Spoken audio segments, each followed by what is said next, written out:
Whenever you're good. He has no killer instinct, no rising to the biggest occasion. The reason he chose to go to Miami was so Dwayne Wade can win him a ring or 3 or 4. That quote's from ESPN. It's from analyst Skip Bayless, who you may or may not have heard of him. He is from ESPN's show First Take, which is a debate show between different sports analysts throughout America, sometimes even further than that. Basically, LeBron James and his relationships with the media is something that's very intriguing outside of the sports world, okay? My credibility on the media is I operate my own website, my own sports website. I was the founder of it, and I have multiple people writing for it. I consider myself part of the local media in Buffalo. So basically, I'm going to talk about the types of criticism that LeBron James receives from different forms of media, okay, how he handles that criticism, whether it's good or bad, and why other star players in their respective sports, okay, or gain more media attention, okay. The types of criticism he receives. The definition of sports journalism, according to the Associated Press, is the occupation of reporting, writing, editing, photographing, or broadcasting news, or of conducting any news organization as a business.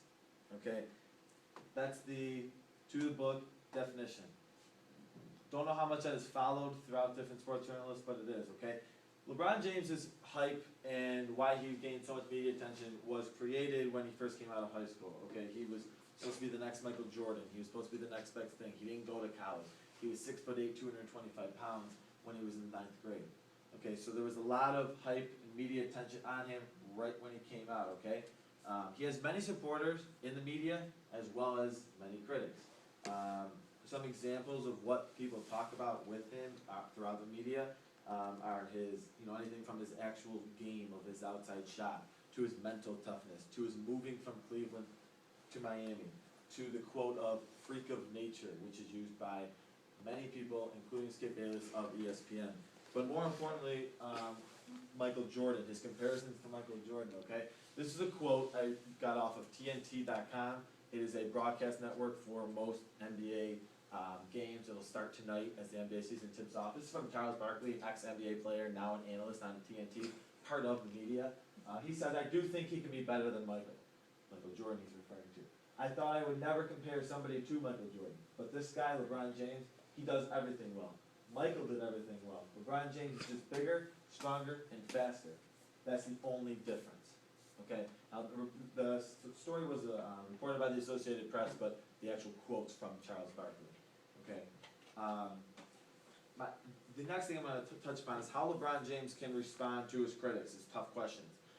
That's the biggest thing a public relations counselor can do for a team, whether that's college or pros, is teach the athlete how to respond to media tough questions. They're not going to ask you what you had for lunch. They're not going to ask you what your favorite color is, okay? They're going to ask you why you missed a shot in the 4th quarter. They're going to ask you why you're mentally weak or why you choked, things like that. So you got to be able to respond to those. An example, after he lost 2 years ago in the NBA Finals, the question was, does it bother you that so many people are happy to see you fail?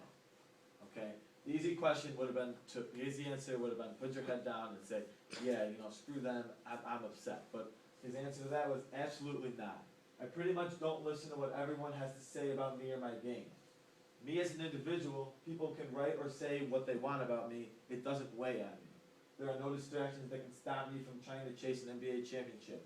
Not you guys, not anything that goes on that isn't focused on my teammates or winning an NBA championship. The key word in there is you guys. Okay? So he indirectly is attacking the media, but doing it in such a way that he's still respectful and doing it in a way that is proper without calling out the media. So another generalization made in this Associated Press article published in 2010, published on July 9, 2010, a day after LeBron James said he was going from Cleveland to Miami. So while Miami is building a dynasty, Cleveland is devastated. In a city scorned by generations by some of the sport's biggest letdowns, James' long-awaited words that he is leaving represented a defeat perhaps unlike any other.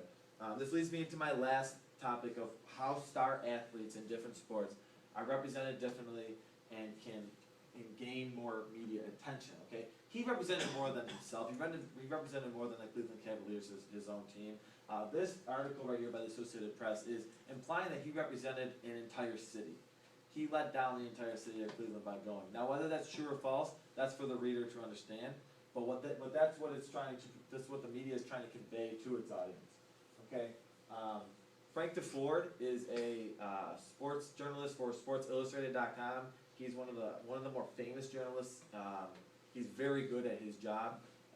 He's well respected. He's been around for about 25, 30 years now. He says a sports journalist should not root for a story. Should root for a story, not root for the team.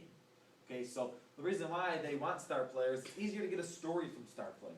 Okay, it's easier to create more buzz about a star player than a backup guy on the bench. Okay, so guys like LeBron James or in other sports, Tom Brady, any other big name sports player in any other sport is going to gain more attention. So, Mr. Valek in a 2011 article published in the Associated Press, it was actually in the Utah Salt Lake City Sports and Information magazine, said that I believe that people who are criticizing him for eschewing an appropriation of the game simply wasn't him to fail, or at least fall below expectations, as I do. But a triple-double in an NBA Finals game in which you are double-teamed at every opportunity is worthy of praise, not condemnation. So basically that was after they had lost the finals. People were attacking him and telling him that he gave up. Well, this person is basically rationalizing that, saying that that wasn't the case. If you watch the game, you got to attack it from a non-biased. You're not rooting against him. You're rooting for his story. So basically, I'm gonna just types of criticism. LeBron James receives good and bad types of criticism. Okay, how he handles it. He came out of high school at 18 years old. He has matured greatly, not only as a player but a person. So he handles it quite well for his age. He's only 27 years old. And guys like him are always going to get more media attention. Unfortunately that's the business. They're going to report on the guys that are going to get the views and get the readers on the internet. So basically, Skip Bayless is like I said, I touched on it earlier. He's a very hard critic of LeBron James. Very sometimes unfair, but like I said, that's for the audience to judge. He said, not only do I believe that LeBron is unfairly criticized, I believe that he remains under-criticized and overprotected by many in the media. Stephen A. Smith, a very blasphemous person on ESPN, that is utterly ridiculous. So,